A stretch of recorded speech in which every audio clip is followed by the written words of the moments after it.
నమస్తే. ఉపాధ్యాయ అర్హత పరీక్షకు సంబంధించి శిశు వికాసము పెడగాగి అన్న విభాగంలో మనం పెరుగుదల అభివృద్ధి అన్న అంశానికి సంబంధించి మానవ వికాస దశలను గమనించాం. అదేవిధంగా సాంఘిక వికాసం గురించి కూడా చూసాం. ఇప్పుడు మనం ఉద్వేగ వికాసం అన్న అంశం గురించి తెలుసుకునే ప్రయత్నం చేద్దాం. శిశువులో మొట్టమొదటి ఉద్వేగంగా ఉత్తేజం అన్నదాన్ని చెప్తారు. సాధారణ భాషలో ఉద్వేగాన్ని మనం ఎమోషన్ అన్న పదంతో పిలుస్తూ ఉంటాం. ఎమోషన్ అన్న ఇంగ్లీష్ పదం ఎమోవీర్ అన్న లాటిన్ పదం నుంచి ఏర్పడింది. ఎమోవీర్ అంటే శరీరాన్ని మనసును కలియబెట్టేటువంటి ఒక క్లిష్టమైనటువంటి పరిస్థితి అంటారనమాట. అంటే ఒక సందిగ్ధమైనటువంటి స్థితి. రకరకాల అనుభూతులకు గురైనప్పుడు, అనుభూతులు చాలా గాఢమైనవిగా ఉన్నప్పుడు వ్యక్తి ప్రవర్తనలో ఒక మార్పు కనిపిస్తుంది. అలాంటి మార్పుని మనం ఉద్వేగం అంటాం. అంటే అది సంతోషకరమైన సన్నివేశంలో ఉండవచ్చు, బాధాకరమైన సన్నివేశంలో ఉండవచ్చు. ఉదాహరణకి శిశువు వాళ్ళ అమ్మని నాన్నని చూసినప్పుడు కేరింతలు కొట్టడం, ఉత్సాహంగా కాళ్ళు చేతులు ఆడించటం, ఇలాంటి దాన్ని మనం ఉద్వేగంగా చెప్తాం. అలాగే పిల్లలు ఏదైనా పామును చూసినప్పుడు భయపడిపోవడం అన్నదాన్ని కూడా మనం ఉద్వేగంగా పేర్కొంటూ ఉంటాం అన్నమాట. కాబట్టి ఏదైనా ఒక అనుభూతి గాఢమైనప్పుడు అది ప్రవర్తన ద్వారా వ్యక్తమైతే దానిని మనం ఉద్వేగం అంటాం అన్నమాట. ఈ ఉద్వేగాలు కలగడానికి మూలం ఏమిటి అని చూసినప్పుడు అవి బేసిక్ ఇన్స్టింక్ట్స్ అన్నమాట, సహజాతాలు. న్యాచురల్గా ఒక్కొక్క వ్యక్తిలో ఒక్కొక్క రకమైనటువంటి అంశాలు ఉంటాయి కాబట్టి సహజాతాలు ఉద్వేగాలకు మూలంగా చెప్తారనమాట. బ్రిడ్జెస్ అనేటువంటి మనోవైజ్ఞానికుడు ఈ ఉద్వేగ వికాసం మీద చాలా విస్తృతమైన పరిశోధనలు చేశారు. బ్రిడ్జెస్ ప్రకారం శిశువులో మొట్టమొదటి ఉద్వేగాన్ని ఉత్తేజం అని చెప్పారు. అంటే మనం భాషా వికాసాన్ని, నైతిక వికాసాన్ని, సాంఘిక వికాసాన్ని వీటన్నిటినీ కానీ ఉమ్మడిగా చూసినప్పుడు బాల్య దశలో, శైశవ దశలో మనకి ఈ ఉత్తేజం కనిపిస్తుంది అన్నమాట. కాబట్టి మనకి మొట్టమొదటి ఉత్తేజం శైశవ దశలో కనిపిస్తుంది. దానిని మనం ఉత్తేజం అంటాం. దీనిని మొదటి ఉద్వేగంగా బ్రిడ్జెస్ అనే మనోవైజ్ఞానికులు పేర్కొన్నారన్నమాట. అయితే ఉద్వేగ వికాసాన్ని మనం గమనించాలి అని అంటే ఎమోషన్ని బ్యాలెన్స్ చేసుకోవడం అన్నది శైశవ దశలో ఉండకపోవచ్చు. కలుగుతున్నటువంటి అనుభవాల వల్ల, తాను పాల్గొన్నటువంటి జీవన సన్నివేశాల వల్ల వ్యక్తి ఉద్వేగాలలో వికాసం పొందడానికి ప్రయత్నం చేస్తూ ఉంటాడు. అంటే జెర్సీల్డ్ మనోవైజ్ఞానికుడు ఏం చెప్తున్నాడంటే భావోద్వేగాలను అదుపులో ఉంచుకునేటువంటి ఒక పరిపక్వ స్థితి అంటారనమాట. భావోద్వేగాలను అదుపులో ఉంచుకోవాలి, ఎమోషనల్ని బ్యాలెన్స్ చేసుకోవాలంటాం. కోపం వచ్చినప్పుడు వస్తువులను విసిరివేయడం కానివ్వండి, హఠం చేస్తూ ఏడవడం కానివ్వండి, ఇలాంటివి మనకు కనిపిస్తాయి. వీటిని మనం అదుపులో ఉంచుకునేటువంటి ప్రయత్నం చేయడం, పరిపక్వ స్థితికి వస్తే దానిని మనం ఉద్వేగ వికాసంగా పేర్కొంటామంటాడు జెర్సీల్డ్. అలాగే దొసాంజ్ అన్నటువంటి మనోవైజ్ఞానికుడు ఏమంటాడంటే సమతుల్యతతో కూడినటువంటి వ్యక్తిత్వాన్ని పొందడం అన్నారు, ఒక బ్యాలెన్సింగ్ హ్యూమన్ బిహేవియర్. కాబట్టి ఏర్పడినటువంటి సందర్భంలో బేరీజ్ వేసుకుని అక్కడ ఉన్నటువంటి సన్నివేశాన్ని పరిశీలించి తద్వారా తన భాషను, పదజాలాన్ని, ప్రవర్తనను వీటన్నిటిని ఆయన నియంత్రించుకోగలిగితే సమతుల్య వ్యక్తిత్వం అన్నది వస్తుందన్నమాట. అంటే ఒకవేళ కోపం వచ్చినా కోపాన్ని నియంత్రించుకోవడం, లేకపోతే బాధ కలిగినప్పుడు ఆ బాధను నియంత్రించుకునే ప్రయత్నం చేయడం, ఇలాంటివన్నిటినీ మనం సమతుల్యత అని అంటాం. అయితే వుడ్వర్త్ ఏమంటాడంటే అసలు ఉద్వేగం అన్నటువంటి దాన్ని మనం పరిశీలించి చూసినప్పుడు అది వ్యక్తిని కదిలించేటువంటి ఒక మానసిక స్థితి అంటాడు. అయితే ఆ సందర్భం వల్ల మానసిక స్థితిలో, మానసిక పరిస్థితులలో ఒక పెద్ద ఎత్తున మార్పు వస్తుంది. ఆ మార్పు రావడం వలన ఉద్వేగాలు మనకి వ్యక్తం కావడం అన్నది కనిపిస్తుంది అనమాట. అలాగే మార్టిన్ క్రో అండ్ జేమ్స్ క్రో అనేటువంటి మనోవైజ్ఞానికులు ఏమంటున్నారంటే దీనిని పని చేయడానికి కావలసినటువంటి ఒక ఉత్తేజకరమైన కార్యక్రమంగా పేర్కొంటాడు. అంటే అది ధనాత్మకమైన, రుణాత్మకమైన వ్యక్తి ఏదైనా ఒక కృత్యంలోకి రావడానికి ఒక రెస్పాన్స్ ఇవ్వడం కోసం చేసేటువంటి ప్రయత్నంగా చెప్తారనమాట. అంచేత ఉద్వేగము అని అన్నది అనుభవాల ద్వారా, అనుభవాల్లో పాల్గొన్నప్పుడు వ్యక్తిలో కలిగేటువంటి ఒక మానసిక పరమైన క్లిష్ట పరిస్థితి అన్నమాట. ఈ క్లిష్ట పరిస్థితిని మనం బ్యాలెన్స్ చేసుకోవడం అన్నది నేర్పడం ఉద్వేగ వికాసము అని చెప్తాం. కాబట్టి ఉద్వేగాలు కలగడానికి కారణం ఏమిటి అని మనం చూసినప్పుడు వ్యక్తులలో ఉద్వేగాలు హార్మోన్ల ప్రభావం వల్ల కలుగుతాయి అంటారు. ఎడ్రినల్ గ్రంథి నుంచి వచ్చినటువంటి హార్మోన్ వలన వ్యక్తులలో ఉద్వేగాలు కలుగుతాయి. అంటే కోపము, బాధ, ఆవేశం, సంతోషం ఇలాంటి రకాల విభిన్న మానసిక స్థితులన్నీ కూడా హార్మోన్ ప్రభావం వల్ల కలుగుతూ ఉంటాయి. అంచేత ఎడ్రినల్ గ్రంథిని మనం ఉద్వేగాలకు కారణమైనటువంటి గ్రంథిగా పేర్కొంటూ ఉంటాం. ఎడ్రినల్ గ్రంథి నుంచి విడుదలయ్యేటువంటి స్రావాల వలన వ్యక్తి ప్రవర్తనలో మార్పులన్న వస్తాయి. ఒక్కొక్క సందర్భంలో ఎడ్రినల్ గ్రంథి చాలా కోపాన్ని కలిగిస్తుంది. అంటే ఆ సన్నివేశంలో చాలా కోపం వస్తుంది. పిల్లవాడు ఉదాహరణకి ఒక ఐస్ క్రీమ్ అడిగాడు, సమయానికి కొనివ్వలేదు అనుకోండి, వాడు చాలా కోపానికి గురవుతాడు, చేతిలో ఉన్న వస్తువుని విసిరేస్తాడు. ఆ కోపం కలగడానికి కారణం ఏమిటి అంటే ఎడ్రినల్ గ్రంథి నుంచి విడుదలైనటువంటి స్రావం అన్నమాట. అంచేత ఇది పిల్లలని పోరాటం చేయడానికైనా పనిచేస్తుంది. అలాగే పలాయనం చిత్తగించటం అంటాం. అంటే ఆ సందర్భంలో నుంచి విత్డ్రా కావడం అన్నమాట. ఈ విత్డ్రా కావడానికి కూడా ఎడ్రినల్ గ్రంథి స్రావాలే పనిచేస్తాయి. అందుకని ఎడ్రినల్ గ్రంథి నుంచి విడుదలైనటువంటి హార్మోన్ని పోరాట పలాయన హార్మోన్ అని కూడా పిలుస్తారు. కాబట్టి పరీక్ష దృష్ట్యా ఇది ఒక ముఖ్యమైనటువంటి అంశము. ఉద్వేగాల మీద ప్రభావం చూపేటువంటి హార్మోను ఏ గ్రంథి నుంచి విడుదలవుతుంది అంటే ఎడ్రినల్ గ్రంథి అంటాం. ఎడ్రినల్ గ్రంథి నుంచి విడుదలయ్యేటువంటి స్రావాన్ని ఎడ్రినలిన్ అంటాం అన్నమాట. ఈ ఎడ్రినలిన్ అనేటువంటి హార్మోను వ్యక్తి యొక్క ఉత్తేజాలలో పోరాటం చేయడానికి, అంటే గొడవ పెట్టుకోవడానికి పనికొస్తుంది. అదే సందర్భంలో పలాయనం చిత్తగించడానికి, అంటే తిరిగి వెనక్కి వెళ్ళిపోవడానికి, విత్డ్రా చేసుకోవడానికి కూడా పనికొస్తుంది అన్నమాట. కాబట్టి ఉద్వేగాలు కలిగేటువంటి సందర్భాలను మనం గమనించి చూసినట్లయితే ఇవి అందరిలోనూ సామాన్యంగానే కనిపిస్తాయి. కాబట్టి ప్రతి ఒక్క వ్యక్తి ఉద్వేగాలకు అతీతుడేం కాదు, అందరిలోనూ కూడా ఉంటాయి. అయితే ఒక్కొక్కసారి కాల పరిమితి అని అన్నది మారుతూ ఉంటుందన్నమాట. ఒక్కొక్క ఉద్వేగాలు దీర్ఘకాలికంగా కనిపిస్తాయి, కొన్ని ఉద్వేగాలు స్వల్పకాలికంగా కనిపిస్తాయి. ఆందోళన అంటే ఫర్ ఎగ్జాంపుల్ పరీక్ష హాలుకు వెళ్ళాలి, పరీక్ష హాల్కి సమయానికి చేరుకునే లోపల మధ్యలో ట్రాఫిక్ జామ్ లాంటిది వస్తే అప్పుడు చాలా పెద్ద ఎత్తున ఆందోళన కలుగుతుంది. అయితే పరీక్ష హాలుకు చేరుకోగానే ఆందోళన అన్నది తగ్గిపోతుంది అన్నమాట. ఒక్కొక్కసారి ఏదైనా బాధాకర సన్నివేశం ఏర్పడింది అనుకోండి, తద్వారా ఏర్పడినటువంటి ఉద్వేగం ఎక్కువసేపు ఉంటుంది. ఉపాధ్యాయుడు ఒక మంచి సస్పెన్స్తో కూడినటువంటి కథ చెప్తూ ఉన్నాడు. అప్పుడు పిల్లల్లో తెలుసుకోవాలన్నటువంటి కుతూహలం ఉద్వేగ రూపంలో వ్యక్తమవుతుంది. కథ పూర్తయిన తర్వాత ఉద్వేగం తగ్గిపోతుంది. అలాగే ఆట ఆడేటప్పుడు లక్ష్యాన్ని సాధించాల్సినటువంటి పాయింట్ల కోసం ఇరు జట్లు పోరాడుతూ ఉంటాయి. అప్పుడు ఏర్పడేటువంటి ఉద్వేగం కూడా కొంతకాలం పాటు ఉండి తర్వాత తగ్గిపోతుంది అన్నమాట. అందుకని ఇవి కొన్ని ఉద్వేగాలు స్వల్పకాలికంగా ఉంటాయి, కొన్ని దీర్ఘకాలికంగా ఉంటాయి. అయితే ఉద్వేగాలు అన్నవి సహజాతాల ద్వారా ఏర్పడినప్పటికీ ఇవేవి పుట్టుకతో వచ్చేవి కావన్నమాట. అంటే ఒక వ్యక్తిలో ఏర్పడేటువంటి ఉద్వేగము అది పుట్టుకతోనే వచ్చినది ఏం కాదు. సందర్భాన్ని బట్టి, వ్యక్తి జీవితంలో ఎదురైనటువంటి అనుభూతులను బట్టి అవి రూపుదిద్దుకుంటూ ఉంటాయన్నమాట. ఇవి అభ్యసనము, పరిపక్వతల మీద ఆధారపడినవి అని చెప్పి చెప్తారు. అంటే ఉద్వేగ వికాసం రావాలి అంటే దానిని సాధన చేయాలి, కొంత పరిపక్వత అన్నది రావాలి. అందుకని మనం ఉద్వేగ వికాసం గురించి మాట్లాడేటప్పుడు పిల్లలు 3 సంవత్సరాల వయసులో, 4 సంవత్సరాల వయసులో ఒక వస్తువు ఇవ్వకపోతే దాని గురించి ఏడుస్తారు, గలబా చేస్తారు. కానీ ఉత్తర బాల్య దశకు వచ్చేసరికి ఏడవడం అన్నది తగ్గిపోతుంది, కోపం అన్నది తగ్గిపోతుంది, మంచిగా మాట్లాడడం అన్నటువంటి ప్రవర్తన కనిపిస్తుంది.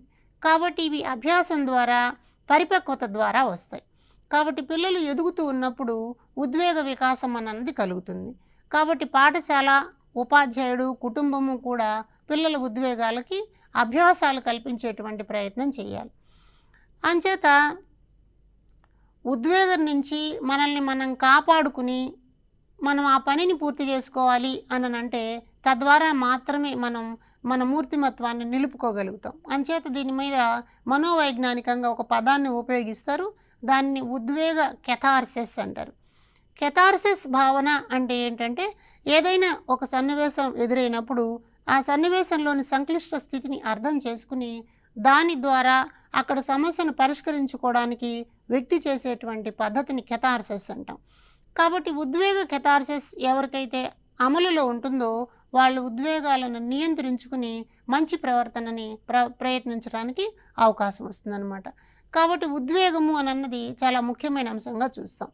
మెక్డోగల్ ఏమంటాడంటే ఉద్వేగం సహజాతాన్ని బట్టి ఉంటుంది అని అంటారు. అంటే రకరకాలైనటువంటి సహజాతాల ద్వారా ఉద్వేగాలు కనిపిస్తాయి. అంటే ఫర్ ఎగ్జాంపుల్ తప్పించుకోవడం అన్నటువంటి ఒక ఉద్వేగం ఉందనుకోండి, అది ఎందుకు వస్తుంది అంటే వ్యక్తిలో ఉన్న భయం అనే సహజాతం ద్వారా వస్తుంది. అంటే భయం అన్నది పుట్టుకతో ఉన్నటువంటి లక్షణం, అంటే జన్మతః ఉన్నది. తప్పించుకోవడానికి చేసేటువంటి ప్రయత్నం అన్నది దాని ద్వారా వచ్చేటువంటి ప్రతిచర్య. కాబట్టి పరీక్ష దృష్ట్యా ఇక్కడ కూడా చాలా ముఖ్యమైన అంశాలు ఉన్నాయి. భయం అన్నటువంటిదేమో సహజాతం. దానిని ఏ రకపు ఉద్వేగంగా వ్యక్తి ప్రదర్శిస్తాడు అంటే తప్పించుకోవడం అన్న రూపంలో చూపిస్తాడు. అంటే ఫర్ ఎగ్జాంపుల్ ప్రయాణం చేయడం అంటే భయం ఉందనుకోండి, అప్పుడేమంటాడు, ఏదైనా ఊరికి వెళ్ళాల్సి వస్తే నాకు చాలా అర్జెంట్ పని ఉంది, అందుకని నేను ఇవాళ ప్రయాణం చేయను అని అంటాడు. కాబట్టి భయం ద్వారా తప్పించుకోవడం అన్నది జరుగుతుంది. అలాగే కోపం అన్నది ఒక సహజాతం. కోపం ఉన్నటువంటి వాళ్ళు చిన్న చిన్న విషయాలకే కలహాలు, గొడవలు పెట్టుకోవడాలు ఇట్లాంటివి చేస్తూ ఉంటారు. అంచేత కలహం అన్నది ఒక ఉద్వేగం అన్నమాట. కలుపుగోలుగా ఉంటారు చాలామంది, అందరితో స్నేహాన్ని ప్రదర్శిస్తూ ఉంటారు. ఇలా అందరితో స్నేహాన్ని ప్రదర్శించేటువంటి ఉత్తేజం ఎందుకు వస్తుంది అంటే ఐక్యత అన్నటువంటి ఒక సహజాతం ద్వారా వస్తుందన్నమాట. అంటే వ్యక్తులు ఎవరైనా కూడా వారిలో ఉండేటువంటి సహజాతాల ఆధారంగా ఉద్వేగాలను ప్రదర్శిస్తూ ఉంటారు.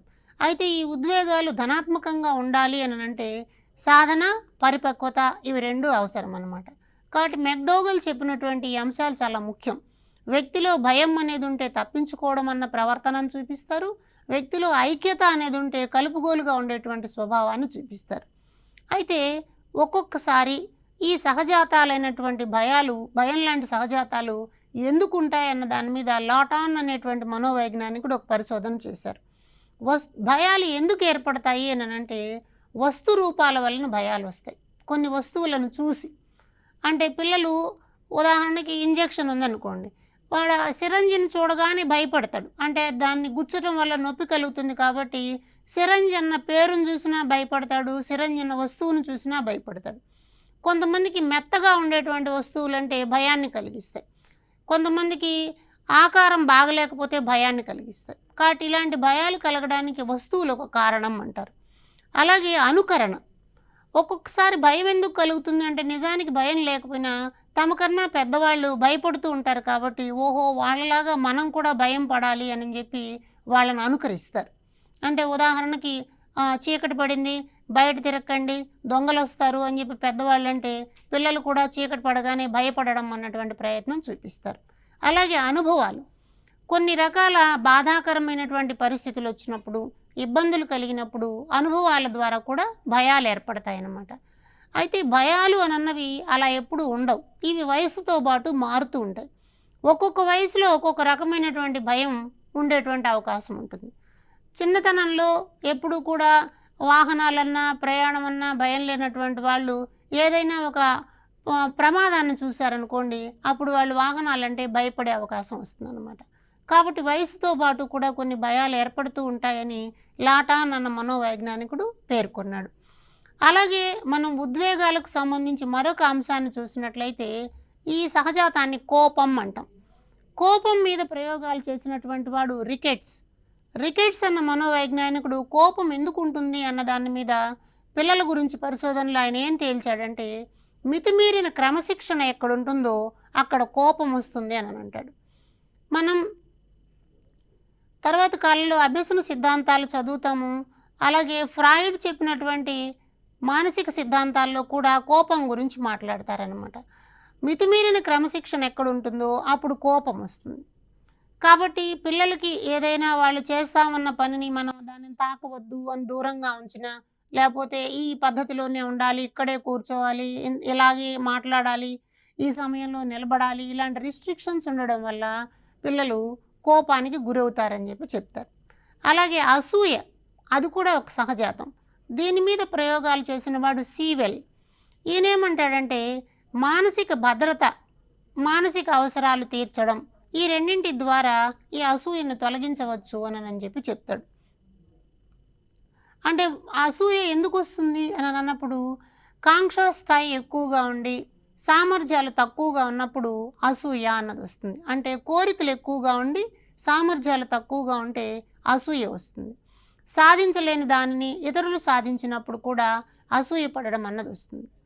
కాబట్టి ఇవన్నీ ఒక మానసిక పరమైనటువంటి అవసరాలు. ఆ మానసిక అవసరాలను తీర్చినప్పుడు అసూయ తగ్గిపోవడానికి అవకాశం ఉందన్నమాట. అలాగే కేనన్ అనే మనోవైజ్ఞానికుడు వ్యాకులత మీద పరిశోధనలు చేశాడు. ఇది కూడా వ్యాకులత అంటే ఒక టెన్షన్ లాంటిదన్నమాట. ఇది ఎందుకు ఉంటుంది అని అంటే పాఠశాల సన్నివేశాల్లో చూసినప్పుడు అర్ధరహితమైన బోధనా విధానాలు పాటిస్తూ ఉన్నట్లయితే వ్యాకులత ఏర్పడడానికి కారణం ఉంటుంది. మీరు పాఠశాల డ్రాప్ అవుట్ అన్న పదాన్ని చూసుంటారు. పిల్లలు ఎందుకు బడి మానేస్తారని చూసినప్పుడు బడి మానేయడానికి కారణం అర్ధరహితమైనటువంటి బోధనా విధానాలు. లక్ష్యాన్ని మించినటువంటి అభ్యసన సన్నివేశాల్లో పిల్లలు పాల్గొనాల్సిన అవసరం రావడం వల్ల పిల్లల్లో వ్యాకులత అన్నది కలుగుతుంది. అంటే ఉదాహరణకు ఇంకా స్థాన విలువలు తెలియనటువంటి విద్యార్థికి అప్పు తీసివేత చేయమన్నప్పుడు వ్యాకులత అన్నది వస్తుందన్నమాట. అక్షరాలు గుణింతాలు సరిగా రాని పిల్లవాడు పాఠాంశాన్ని చదివే సందర్భంలో వ్యాకులతకు గురవుతాడు. అంచేత ఈ కోపం మీద రికెట్స్ చేసినటువంటి ప్రయోగాలు, లాటాన్ అనే మనోవైజ్ఞానికుడు భయం మీద చేసిన ప్రయోగాలు, సీవెల్ చేసినటువంటి అసూయకు కారణాల విశ్లేషణ, అలాగే క్యానన్ ఎలాంటి తరగతి గది అభ్యసన సన్నివేశాల ద్వారా పిల్లల్లో వ్యాకులతను తగ్గించవచ్చు అన్నటువంటి అంశాలు పరీక్ష దృష్ట్యా ముఖ్యం. కాబట్టి ఈ 4 పేర్లని దృష్టిలో ఉంచుకోవాల్సిందిగా కోరుతున్నాను. అయితే ఉద్వేగాన్ని అర్థం చేసుకునే సందర్భంలో ఉద్వేగ వికాసము అన్నటువంటి అంశాన్ని గమనించాలి. ఉద్వేగము అంటేనేమో వ్యక్తిలో ఏర్పడినటువంటి ఒక సంక్లిష్ట మానసిక స్థితి అని మనం అనుకున్నాం. దానిని అధిగమించడానికి ఏ వ్యూహాలను అనుసరించాలి అని అన్న దాన్ని మనం ఉద్వేగ సిద్ధాంతాల ద్వారా తెలుసుకోవచ్చు. విల్హెల్మ్ వూంట్ అనేటువంటి మనోవైజ్ఞానికుడు ప్రాచీన కాలంలో ఒక త్రిమితీయ సిద్ధాంతం అన్నదాన్ని ప్రవేశపెట్టాడు.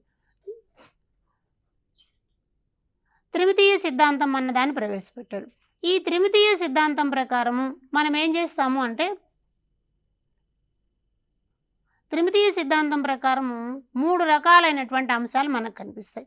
అంటే పిల్లలు ఉండేటువంటి ఉద్వేగాలు అని అన్నవి వాళ్ళ అనుభవాలు, వాళ్ళ మానసిక స్థితి, తర్వాత నియంత్రణ, ఈ 3టి సమన్వయ రూపంలో మనకి ఉద్వేగాల మీద నియంత్రణ పొందడం అన్నది కనిపిస్తుంది. అంటే వికాసం చెందడం అన్నది కనిపిస్తుంది అన్నమాట.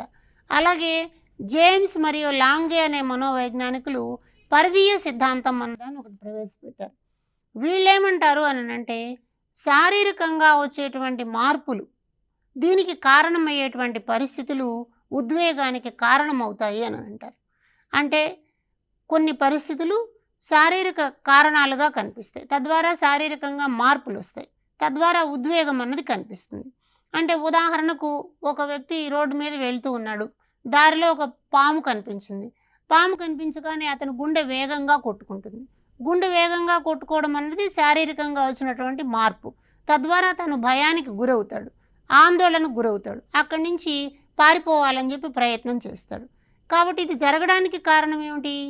శారీరకంగా వచ్చిన మార్పుకు శరీరం స్పందించి అదొక ఉద్వేగ రూపంలో వ్యక్తీకరించబడింది అని జేమ్స్ మరియు లాంగే అనేటువంటి మనోవైజ్ఞానికులు తమ సిద్ధాంతం ద్వారా చెప్తున్నారు. కాబట్టి పాఠశాలలో కూడా పిల్లల్లో ఉండేటువంటి ఎమోషన్స్, అలాంటి భయం కానీ కోపం కానీ ఇవన్నిటి వివిధ రకాల ఉద్వేగాల రూపంలో వ్యక్తం కావడానికి కారణాలని ఉపాధ్యాయుడు అర్థం చేసుకోవాల్సిన అవసరం ఉంటుందన్నమాట. అయితే అత్యావశ్యక సిద్ధాంతము అని మరొక సిద్ధాంతం ఉంది. అంటే దానికి మనము క్యానన్ మరియు బార్డ్ అనేటువంటి మనోవైజ్ఞానికులు ఇదొక ప్రయత్నాన్ని చేసి చూపించారు. అంటే ఏంటంటే అత్యావశ్యక సిద్ధాంతము అనంటే శరీరంలో కొన్ని ముఖ్యమైనటువంటి ప్రక్రియలు ఉంటాయి. ఉదాహరణకి ఆకలి, నిద్ర, దాహం ఇలాంటివి. ఇవన్నిటికీ కారణం మెదడులో ఉండేటువంటి హైపోథాలమస్ అన్నమాట. ఈ హైపోథాలమస్ వలన ఆకలి, నిద్ర ఇలాంటివన్నీ కలుగుతూ ఉంటాయి. ఆకలి కలిగినప్పుడు ఒక రకమైన ఉద్వేగాన్ని మనం వ్యక్తం చేస్తాం. ఇప్పుడు జేమ్స్ లాంగే మనోవైజ్ఞానికులు చెప్పినటువంటి పరిధీయ సిద్ధాంతంలో శారీరక మార్పులు ఉద్వేగానికి కారణం అన్నది మనకు కనిపిస్తుంది. అలాగే కానన్ బార్ట్ అనేటువంటి మనోవైజ్ఞానికులు అత్యావశ్యక సిద్ధాంతము అన్నదాన్ని చెప్పారు.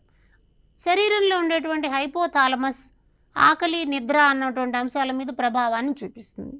వీళ్ళు పిల్లుల మీద ప్రయోగాన్ని చేసి ఈ ప్రయోగం ద్వారా ఏం చేశారంటే పిల్లుల నుంచి హైపోథాలమస్ను తొలగించారు. తొలగించడం వల్ల ఆకలి, నిద్ర తద్వారా వచ్చేటువంటి ఉద్వేగాలు, ఉత్తేజాలు మార్పు అన్నది గమనించారు. కాబట్టి శారీరకంగా ఉండేటువంటి అవయవపరమైన అంశాల ద్వారా ఎలాంటి ఉద్వేగాలు వస్తాయి, వాటిని ఎలా నియంత్రించుకోవాలి అన్నది ఇక్కడ మనం గమనించవచ్చు. అలాగే శాక్టర్ అండ్ సింగర్ అనేటువంటి మనోవైజ్ఞానికుడు చెప్పిన అంశం ఏంటంటే శారీరక స్థితి ఒకటే ఉన్నప్పటికీ ఉద్వేగాలు విభిన్నంగా ఉండవచ్చు అంటున్నారు. అంటే ఉదాహరణకి ఒక అధికారిని చూసాం అనుకోండి, ఒక అధికారిని చూడగానే ఒక్కొక్కసారి భయం కలుగుతుంది, ఒక్కోసారి గౌరవం కలుగుతుంది. శారీరక స్థితి ఒకటే కానీ తద్వారా వచ్చేటువంటి ఉద్వేగాలు విభిన్నంగా ఉంటాయన్నమాట. అంటే ఒకే శారీరక స్థితికి విభిన్న ఉద్వేగాల ప్రతిస్పందన అన్నది మనకు కనిపిస్తుంది అంటారు శాక్టర్ అండ్ సింగర్ అన్న మనోవైజ్ఞానికులు. కాబట్టి ఇక్కడ మనం మొత్తంగా చూసినప్పుడు ఉద్వేగం అనేది ఒక మానసిక స్థితిలాగా పేర్కొంటూ ఉన్నాం. ఇది పుట్టుకతో వచ్చేటువంటి లక్షణం మాత్రం కాదు. అయితే దీనికి కారణం సహజాతాలు అని ఉంటాయి. ఆ సహజాతాలు విభిన్న ఉద్వేగాల రూపంలో వ్యక్తమవుతూ ఉంటాయి అన్నదాన్ని మనం చూస్తున్నాం. కాబట్టి పాఠశాల వ్యక్తి యొక్క పరిపక్వతకు, అభ్యసనానికి ప్రాధాన్యతనివ్వడం ద్వారా ఆ ఉద్వేగాల మీద నియంత్రణ పొందడానికి అవకాశం వస్తుంది అన్నది మనం ఈ విషయంలో అర్థం చేసుకోవచ్చు. అయితే ఇక్కడ మనం గమనించాల్సిన మరొక ముఖ్యమైనటువంటి వికాసం గురించి పరిశీలిద్దాం. దాని పేరు భాషా వికాసం అంటాం, ఎమోషనల్ డెవలప్మెంట్. ఉద్వేగంలాగే, సాంఘిక వికాసంలాగే, శారీరక మానసిక వికాసాలలాగా భాషా వికాసము అన్నటువంటిది చాలా కీలకమైన అంశం. పాఠశాల అభ్యసన ప్రక్రియలను గమనించి చూసినప్పుడు భాష పిల్లల భావ వ్యక్తీకరణ సాధనంగా మనం పేర్కొంటూ ఉంటాం. భాష ద్వారా వ్యక్తి తన ఆలోచనలని, అభిప్రాయాలని, అనుభూతుల్ని ఇతరులకు తెలియజేయడానికి ప్రయత్నం చేస్తాడు. కాబట్టి మానవ వికాస దశలలో భాషా వికాసం అన్నది చాలా కీలకం. అయితే శిశు దశ నుంచి ఎలిజబెత్ హర్లాక్ పేర్కొన్నటువంటి దశల్ని మనం చూసినట్లయితే శిశు దశ దగ్గర నుంచి వయోజన దశ మీదుగా వృద్ధాప్యం వరకు ఉన్నటువంటి అన్ని దశలలోనూ భాషా వికాసం యొక్క ప్రాధాన్యత మనకు కనిపిస్తుంది. అయితే సాధారణంగా మనం భాషా వికాసం అన్నది ఎలా చూస్తామంటే ఒక దశ వరకు వచ్చేటప్పటికి పిల్లలు పూర్తిగా భాష మాట్లాడతారు. అయితే విభిన్న సందర్భాలలో, విభిన్న కుటుంబ నేపథ్యాలలో భాష నేర్చుకోవడం, భాషను వ్యక్తీకరించడం అన్నది ఆధారపడి ఉంటుంది. కాబట్టి భాషా వికాసం అన్నది కుటుంబ, సామాజిక సంబంధాలు, అక్కడ ఉండేటువంటి సాంస్కృతిక అంశాల మీద ఆధారపడిన అంశంగా చెప్తారు. ఒక కుటుంబంలో ఉన్నటువంటి భాషా పదజాలం మరొక కుటుంబంలో ఉండకపోవచ్చు. కాబట్టి ఆ కుటుంబం యొక్క సంస్కృతి, ఆ సమాజం యొక్క సంస్కృతి సంప్రదాయాలు భాష మీద ప్రభావాన్ని చూపిస్తాయి. వారి వృత్తులు, వారింట్లో ఉపయోగించేటువంటి పరికరాలు ఇవన్నీ కూడా భాష ద్వారా వ్యక్తమవుతూ కనిపిస్తాయి. అంచేత తరగతి గది బోధనలో భాష అన్నది చాలా ప్రధానంగా కనిపిస్తుంది. ఈ మధ్యకాలంలో తరగతి గది బోధనలో బహుభాషిత్వము, మల్టీలింగ్వలిజం అన్నటువంటిది ప్రధానమైన బోధనా వ్యూహంగా మనకు కనిపిస్తోంది. ఎందుకంటే సమ్మిళిత విద్య అని మనం మాట్లాడుతున్నప్పుడు విభిన్న భాషా నేపథ్యాలకు, విభిన్న భాషా వాతావరణాలకు సంబంధించిన పిల్లలు తరగతి గదిలో ఉంటారు. కాబట్టి ఒక తరగతి గదిలో ఎన్ని ఎక్కువ భాషా నేపథ్యాలు కలిగినటువంటి పిల్లలుంటే ఆ పిల్లలు అంత సృజనాత్మకంగా ఉంటారు అన్నది మనోవిజ్ఞానవేత్తల అభిప్రాయం అన్నమాట. కాబట్టి భాషా వికాసాన్ని మనం గమనిస్తే వికాసంలో 4 దశలు కనిపిస్తాయి. వాటిలో ఒకదాన్ని మనం పూర్వ భాషా దశ అని చెప్పి అంటాం. అలాగే ముద్దు పలుకుల దశ అని కూడా అంటాం. శబ్దానుకరణ దశ అన్నది మరొకటి, శబ్దగ్రాహ్య దశ అని 4 దశలు ఉంటాయి. కాబట్టి శిశువు యొక్క భాష ఎలా వికసిస్తుంది అని అంటే పూర్వ భాషా దశ భాష నేర్చుకోవడానికి ముందుగా ఉండేటువంటి అంశం. అక్కడ మనకి రకరకాలైనటువంటి శబ్దాలను చేస్తారు. ఉదాహరణకి మనం 6 నెలలు 7 నెలల పిల్లల్ని మనం చూసినట్లయితే చిన్న చిన్న శబ్దాలు చేస్తూ ఉంటారు. ఈ శబ్దాలను మనం పూర్వ భాషా దశ అంటాం. అలాగే 4 నుండి 12 నెలల వయసులో మనకి పిల్లలు ముద్దు పలుకులు అంటాం అనమాట. వచ్చేటువంటి అత్త, తాత అన్నటువంటి చిన్న చిన్న పదాలు పలుకుతారు. కాబట్టి దాన్ని మనం ముద్దు పలుకుల దశ అంటాం. అలాగే శబ్దానుకరణ దశ 1 నుండి 1.5 సంవత్సరం. ఈ దశలో పిల్లలు రకరకాల తన చుట్టూ ఉన్న వాతావరణంలో శబ్దాలను వింటూ వాటిని అనుకరించేటువంటి ప్రయత్నం చేస్తారు. అలాగే శబ్ద గ్రాహ్య దశ 1.5 నుండి 2 సంవత్సరాల వరకు ఉండేటువంటి వయసు అన్నమాట. ఈ 2 సంవత్సరాల వరకు ఉండేటువంటి వయసుని మనం శబ్దగ్రాహ్య దశ అంటాం. పిల్లలు అనుకరిస్తూ ఒకవైపున చుట్టూ ఉన్నటువంటి విభిన్న సన్నివేశాల్లో పాల్గొంటూ వాళ్ళు మాట్లాడేటువంటి మాటలని, పదజాలాన్ని వింటూ వాటిని మెదడులో నిక్షిప్తం చేసుకుంటారు. అంచేత భాషలో కీలకమైనటువంటి దశ అని మనం శబ్దగ్రాహ్య దశ గురించి చెప్తాం. ఎందుకంటే ఈ దశలో పిల్లలు రకరకాల శబ్దాలను గ్రహించి వాటిని నిక్షిప్తం చేసుకుని అవసరానుగుణంగా ఆయా పదజాలాలను ఉపయోగిస్తారు. కాబట్టి భాష ఉన్నటువంటి 4 దశలలో పిల్లల భాష మీద పరిశోధన చేసినటువంటి వాళ్ళలో సి షోర్ అనే మనోవైజ్ఞానికుడు ఏం చెప్తున్నాడంటే 10 సంవత్సరాల వయసు వచ్చేసరికి పిల్లలు దాదాపు 34,300 పదాలు నేర్చుకుంటారని చెప్తాడు. కాబట్టి ఒక సగటు భాష మాట్లాడేటువంటి పిల్లవాడు 10 సంవత్సరాల వయసు కాలంలో 34,000 పైచిలుకు పదాలని భాషలో ఉపయోగిస్తాడు. అయితే ఇవన్నీ ఒకసారి ఉపయోగిస్తారా అంటే ఉపయోగించరు, అవి నిక్షిప్తమై ఉంటాయి. అందుకని భాషలో శబ్దగ్రహణ అని అన్నది కీలకం. విన్నటువంటివన్నీ దాచిపెట్టుకుని సందర్భానుసారంగా వాడుకుంటారనమాట. అలాగే మనం కేరింతలు, ఇంగితాలు, ప్రాగ్భాషా రూపాలు అనేటువంటివి కూడా భాషా వికాసంలో పరీక్ష దృష్ట్యా గుర్తుంచుకోవాల్సిన అంశాలు. పూర్వ భాషా దశలో మనకి కేరింతలు కనిపిస్తాయి. ముద్దు పలుకుల దశలో చిన్న చిన్న ఇంగితాలు లాంటివి కనిపిస్తాయి అన్నమాట. ఇవన్నీ మనకి పూర్వ భాషా రూపాలు లేదా ప్రాగ్భాషా రూపాలు అని చెప్తారు. అయితే ఇక్కడ మరొక ముఖ్యమైన అంశం ఏంటంటే భాషా వికాసంలో అమ్మాయిలలో భాషా వికాసం వేగంగా ఉంటుంది. అంటే ఆడపిల్లలు చాలా తొందరగా మాట్లాడతారు. సందర్భానుసారంగా పదాలను ఉపయోగించి స్పష్టమైన భావంతో చెప్పగలిగిన నైపుణ్యం వాళ్ళకు ఉంటుంది. అంచేత భాషా శాస్త్రవేత్తల ప్రకారం మాతృభాష కాకుండా ఇతర భాషలు నేర్చుకోవాలి అని అంటే 7 సంవత్సరాల లోపలనే ఈ ప్రయత్నం జరగాలి అంటారు. కారణం ఏమిటి? శబ్దగ్రాహ్య దశ మనం 1.5 నుండి 2 సంవత్సరాల వరకు అని చెప్పినప్పటికీ పిల్లలు భాషను నేర్చుకోవడానికి, ఇతర భాషలను నేర్చుకోవడానికి ప్రాథమిక స్థాయిలోనే, అంటే మనం అనుకున్న పూర్వ బాల్య దశ స్థాయిలోనే ఎక్కువ అవకాశం ఉంటుంది అంటారు. ఈ దశలో ద్వితీయ భాష ఏదైనా కూడా నేర్చుకోగలరు. అంచేత దీన్ని మనం తర్వాతి కాలంలో పియాజే సిద్ధాంతాల దగ్గర, చామ్స్కీ సిద్ధాంతాల దగ్గర మరింత వివరంగా చూద్దాం. అలాగే భాషా వ్యవస్థలు, లాంగ్వేజ్కి సంబంధించినటువంటి మనం స్ట్రక్చర్స్ అండ్ ఫంక్షన్స్ని చూసినట్లయితే దీనిలో ఫోనాలజీ చాలా ముఖ్యం. అంటే ఇది శబ్దాలు ఉచ్చరించేటువంటి ఒక క్రమాన్ని చెప్తుంది. ఎలా పలకాలి? ఉదాహరణకి పాఠశాల అనాలి అంటే పాఠశాల.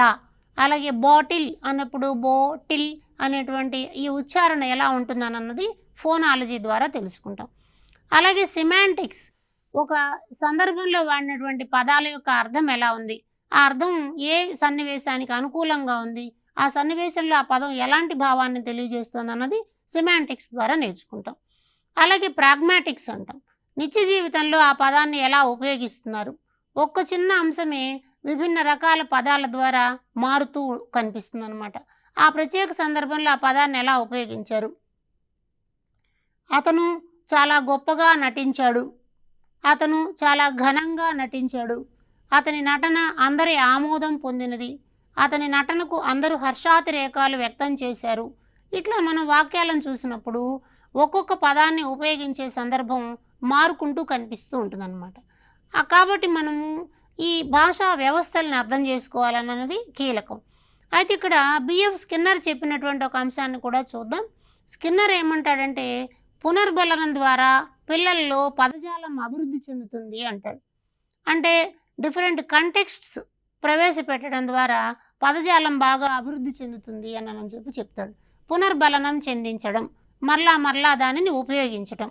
ఫర్ ఎగ్జాంపుల్ స్పష్టత అనేటువంటి పదం ఉందనుకోండి, అక్షరాలు స్పష్టంగా కనిపిస్తున్నాయి, ఆ చిత్రం చాలా స్పష్టంగా ఉంది, నీవు చెప్పే మాటలు నాకు స్పష్టంగా అర్థమవుతున్నాయి. ఇలా విభిన్న సందర్భాల్లో దానిని వాడడం వలన మనకి పదజాలం అర్థమవుతుంది. అట్లాగే బందూరా అనే మనోవైజ్ఞానికులు ఏమంటున్నారంటే అనుకరించడం ద్వారా వికాసం జరుగుతుంది అని అంటాడు. పెద్దలు వాడేటువంటి కళాకారులు, సాహితీకారులు, రచయితలు ఇలాంటి వాడేటువంటి పదజాలాన్ని అనుకరించడం ద్వారా కూడా భాషా వికాసం జరుగుతుందంటారు. అయితే వీటన్నిటికన్నా కీలకమైనది చామ్స్కీ చెప్పినటువంటి సిద్ధాంతం. ఈ చామ్స్కీ సిద్ధాంతం పిల్లలకి భాష పుట్టుకతోనే వస్తుంది అని చెప్పి తెలియజేశారనమాట. నేర్చుకునే శక్తి ఉంది అని అన్నారు. ఇది ఒక జన్యు సంబంధమైనటువంటి అంశము అని చామ్స్కీ ద్వారా మనకు తెలుస్తుంది. కాబట్టి ఉద్వేగ వికాసము, భాషా వికాసం అన్నవి మానవ వికాస దశలలో కొన్ని ముఖ్యమైన అంశాలుగా మనం పరీక్ష దృష్ట్యా అధ్యయనం చేయాల్సిన అవసరం ఉంది. నమస్తే.